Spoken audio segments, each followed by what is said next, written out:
हक है खैरात नहीं। राजस्थान अनुसूचित जाति वर्ग का घोषणा पत्र 2023 का जन विमोचन एवं राजनीतिक दलों के साथ संवाद इंदिरा गांधी पंचायत राज संस्थान जयपुर में किया गया, जिसमें तमाम राजनीतिक दलों के नुमाइंदे और सिविल सोसाइटी के कार्यकर्ता इकट्ठा हुए। आवाज थी कि दलित समाज के साथ जो सदियों से अत्याचार और उत्पीड़न होता रहा है, क्या इन आगामी सालों में और पूर्व के सालों में तमाम राजनीतिक दलों ने क्या उनकी आवाज को अपने राजनीतिक घोषणा पत्र में सम्मिलित किया है।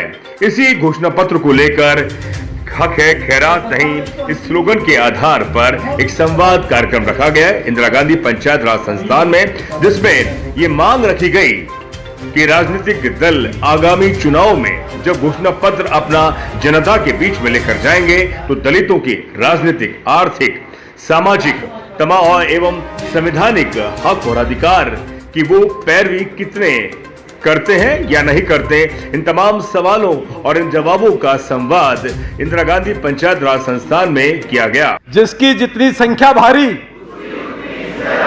जिसकी जितनी संख्या भारी, जिसकी जितनी संख्या भारी, हम हमारा हक जानते, हम हमारा हक जानते, हम हमारा हक जानते। जय भीम, जय भीम, जय भीम। मातृशक्ति, मेरे समाज के सभी सहयोगी साथियों, मीडिया के मेरे दोस्त, राजनीतिक दलों से आए हुए मेरे साथीगण, आप सबका इस कार्यक्रम में दिल की गहराइयों से स्वागत है।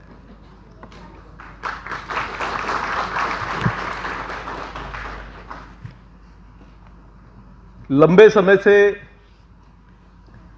सेवा में रहते हुए और सेवा के बाद, सेवानिवृत्ति के बाद और बचपन से लेकर अब तक जो दंश मैंने खुद ने झेला और अपने समाज को झेलते हुए देखा, और रोज़मर्रा के जीवन में जो हमारी दिशा और दशा है, उसको सबको देखने के बाद में हम सब साथियों ने मिलकर के, जो समान विचारधारा के लोग थे, उन्होंने सब ने मिलके एक योजना बनाई कि अब की बार जो विधानसभा के चुनाव और लोकसभा के जब चुनाव होंगे तो हम अपने वर्ग का अपना एक घोषणा पत्र तैयार करेंगे, और इस घोषणा पत्र में आम आदमी की बात, जो हमारा दिहाड़ी मजदूर है, जो हमारा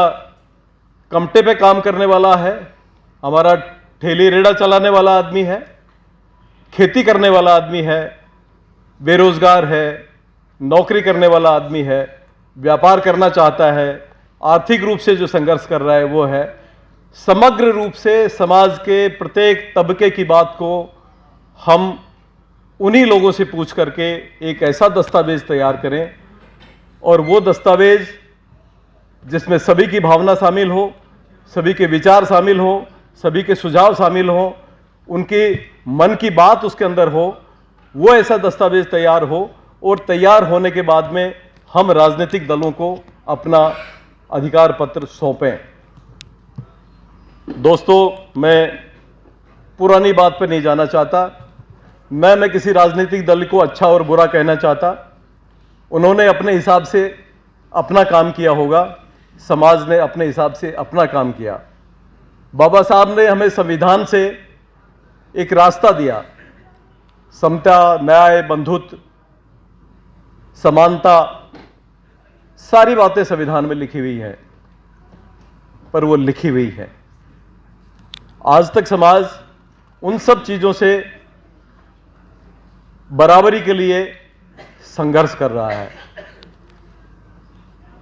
मैं एक प्रश्न सभी से पूछना चाहता हूं कि क्या अकेले राजनीतिक दल इस चीज के लिए उनको हमें ये आरोप लगाना चाहिए? मेरे ख्याल से अगर हम इसके बारे में हाँ कहेंगे तो ये नाइंसाफी होगी। सब लोग इसके लिए भागीदार हैं। सामाजिक न्याय बिना किसी एकता के, अगर आप में एकता है तो चीज़ें आपके पास आएंगी। यदि आप में एकता नहीं है तो हमारे स्वार्थी, पदलोलुप, समय पे रंग बदलने वाले लोगों को राजनीतिक दल बहुत आसानी से अपने जाल के अंदर फंसाएंगे और समाज में विखंडन करके और वो चीज़ें हासिल करते रहेंगे। ये आपके सामने अब तक के इतिहास का एक ब्यौरा आप खुद नज़र डालेंगे तो आपके सामने होगा। तो इसलिए सामाजिक न्याय की बात अगर जब हम करते हैं तो पहली आवश्यकता इस बात की है कि समाज इकट्ठा हो। और समाज इकट्ठा कैसे हो, ये आज उदाहरण है आपके सामने।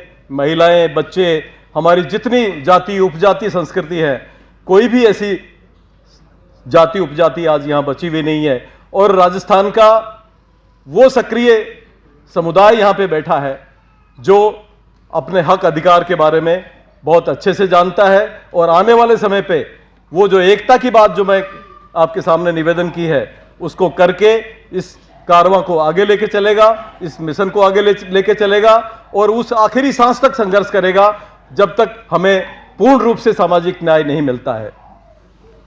दोस्तों,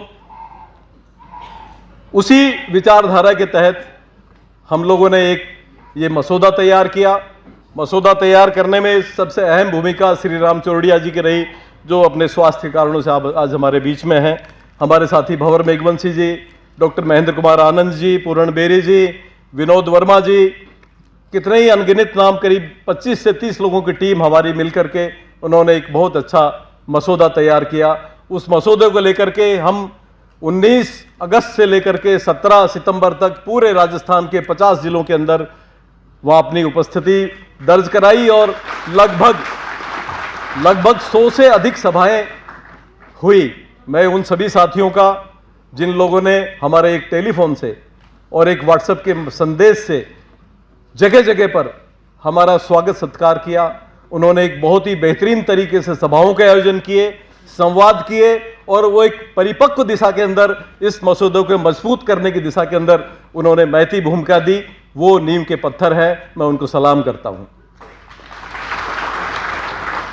क्योंकि उनकी मेहनत, उनकी लगन, उनकी निष्ठा, समाज की प्रति भावना के बिना ये काम अधूरा था। मसौदे के बारे में लंबी बात करने के लिए और दूसरे वक्ता आएंगे।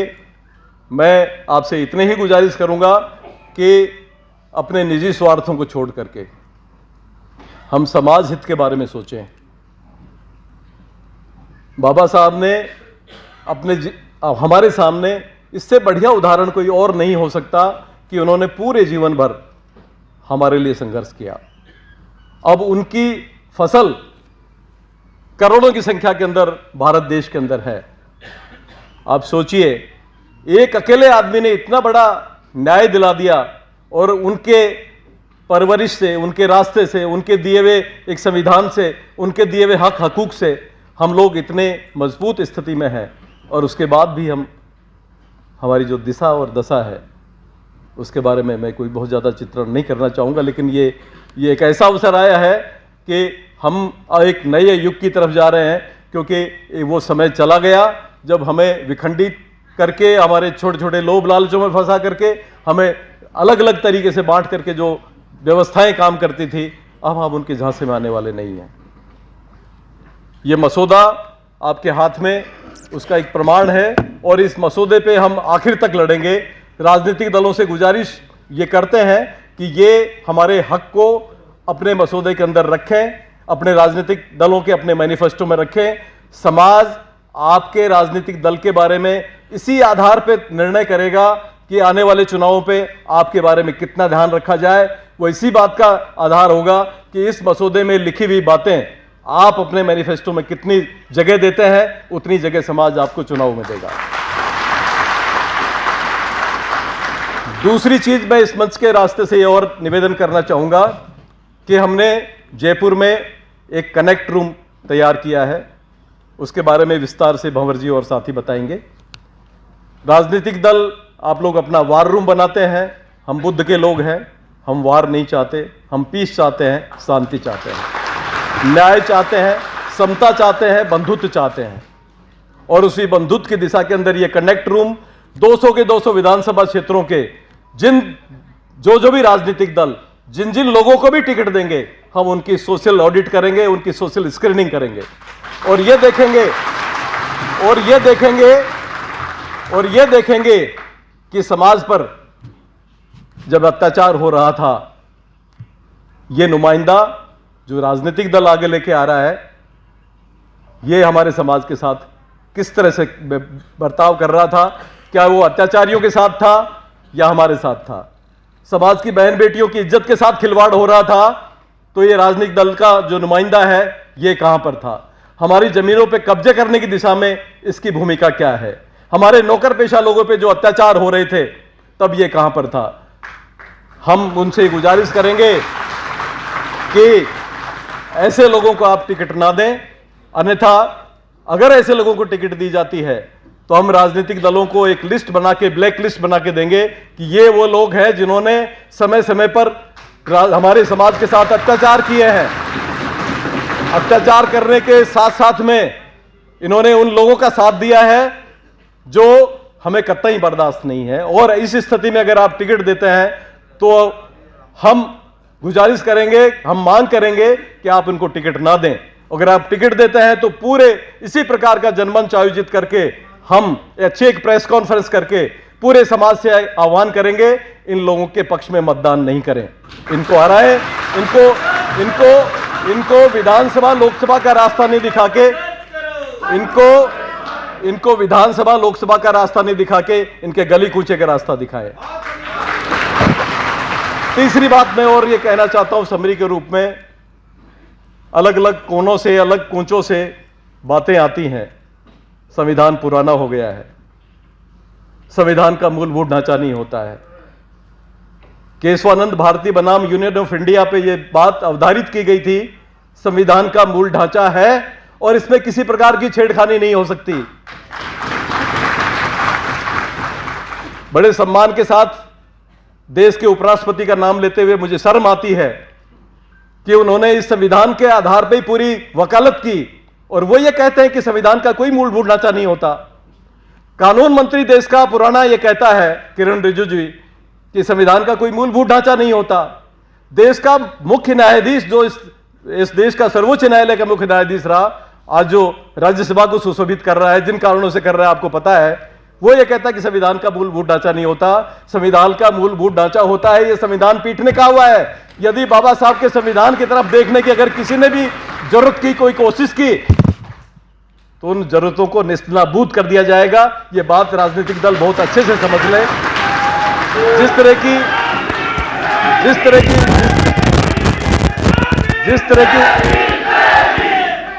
जिस तरह की धारा हमारे बाबा साहब के संविधान की दिशा में चलने लगी है, हम इस मंच के रास्ते से स्पष्ट रूप से ये आह्वान करते हैं और ये चेता रहे हैं कि संविधान की तरफ अगर किसी ने आंख उठा के देखा और इसमें बदलाव की बात करी और नए संविधान की बात करी, आपकी स्मृति और पुराणों की बात की, तो ये समाज बर्दाश्त नहीं करेगा और आपको देश से बाहर का रास्ता दिखाएगा। आप लोगों ने मुझे सुना, पूरी सामाजिक न्याय यात्रा में आप लोगों ने पूरा समर्थन दिया, सहयोग दिया। आने वाले चुनावों के लिए आप कमर कस के जा रहे हैं। मैं आपके बीच में भी मुझे अवसर धन्यवाद देने का दोबारा दिया जाएगा। मैं दोबारा बात करूंगा। आप मुझे समय देने के लिए, मुझे बोलने के लिए, मुझे समर्थन देने के लिए, आप सबके यहाँ पधारने के लिए और अतिथियों के यहाँ पधारने के लिए दिल की गहराइयों से बहुत बहुत धन्यवाद। शुक्रिया। जय भीम।